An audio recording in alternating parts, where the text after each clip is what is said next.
At the turn of the century in 1900, industrialization was booming in America. Chicago was a key city for industry at the time, and the meatpacking industry was one of the main exports.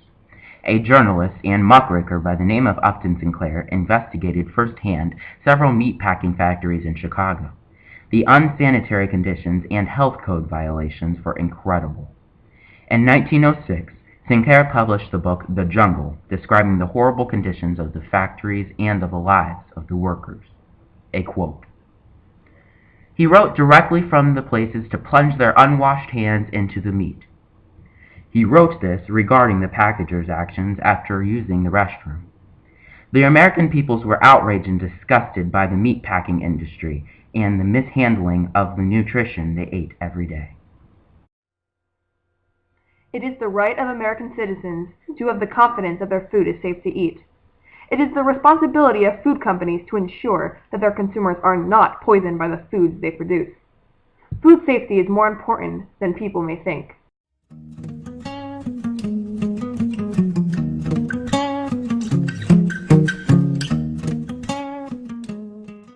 In 1906, in response to Sinclair's book and the uproar of the American people, Congress passed the Pure Food and Drugs Act.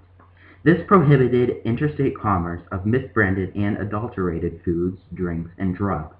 The FDA, Food and Drug Association, was created by this act on June 30, 1906. The FDA is responsible for protecting the public health by assuring that foods are safe, wholesome, sanitary, and properly labeled. More than 30 years later, after the FDA was established, Congress had passed the Federal Food, Drug, and Cosmetic Act, which replaced the 1906 Pure Food and Drug Act. 2 decades later, with the passing of the GRAS Act, over 200 substances were guaranteed safe. Americans could now feel a little more confident in the safety of food. But if all these preventative measures are in place, then why are people still getting hurt? Hi, my name is Melinda Servatos, and on August 24th, 1996, my son was born at St. John West Shore Hospital. He was born unexpectedly 9 weeks and 3 days before his due date. I was experiencing some abdominal pain that seemed like nothing, but nonetheless, I called my obstetrician and she suggested I make a trip to the hospital for tests just to be on the safe side. They did an amniocentesis, and the test revealed that my baby was in distress due to a presence of a virulent bacterial infection. That infection was Listeria, and my baby was literally floating in a sea of poison and then needed to be born immediately via C-section.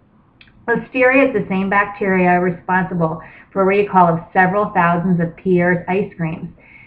It affects 1 in several thousand births. Even though it is extremely rare, the bacteria is very, very deadly, and therefore my obstetrician and the hospital was very concerned about what was going on with myself and my son. More than 500 deaths are attributed to Listeria in the 1,800 cases each year. My son was born, again, via C-section at 3:30 that morning, 3 pounds and 2 ounces. He was in severe shock, experiencing respiratory problems, and with a rash that was caused by the poison that he was literally swimming in. And I was only able to touch his foot briefly before they whisked him off to another hospital that had a neonatal intensive care unit requiring a ventilator to breathe. We had a long haul thereafter. He received at least 4 platelet transfusions because Listeria attacked his bone marrow. And also he required, again, to be on a ventilator, and then was in the hospital for several weeks thereafter. Finally, after discharge, he required oxygen even a year after when he was home. So according to the doctors and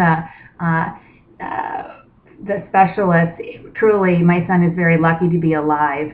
He explained the progress today as to the fact that the doctor was able to diagnose this problem right away, but a lot of times it is not, and unfortunately babies do die due to Listeria. So what I can share with you is that food safety is very, very important. It affected my life, it affected my son's life and my family's life, and therefore does need to be regulated and needs to be carefully overseen to protect others. Melinda was not the only one affected by foodborne illnesses caused by a lack of sufficient food regulation. 1 in 6 Americans annually are affected by some kind of foodborne illness. E. coli and Salmonella are the most publicized. In the spring of 2011, at least 53 people in Europe were killed and more than 4,000 sickened by an E. coli outbreak linked to sprouted seeds from Egypt. One of the largest recalls of meat in U.S. history happened in the summer of 2011 after an antibiotic-resistant salmonella was found in ground turkey. Despite these safety protocols, dangerous food and bacteria are slipping through the cracks. That is why it is the government and food producers' responsibility to protect America's food.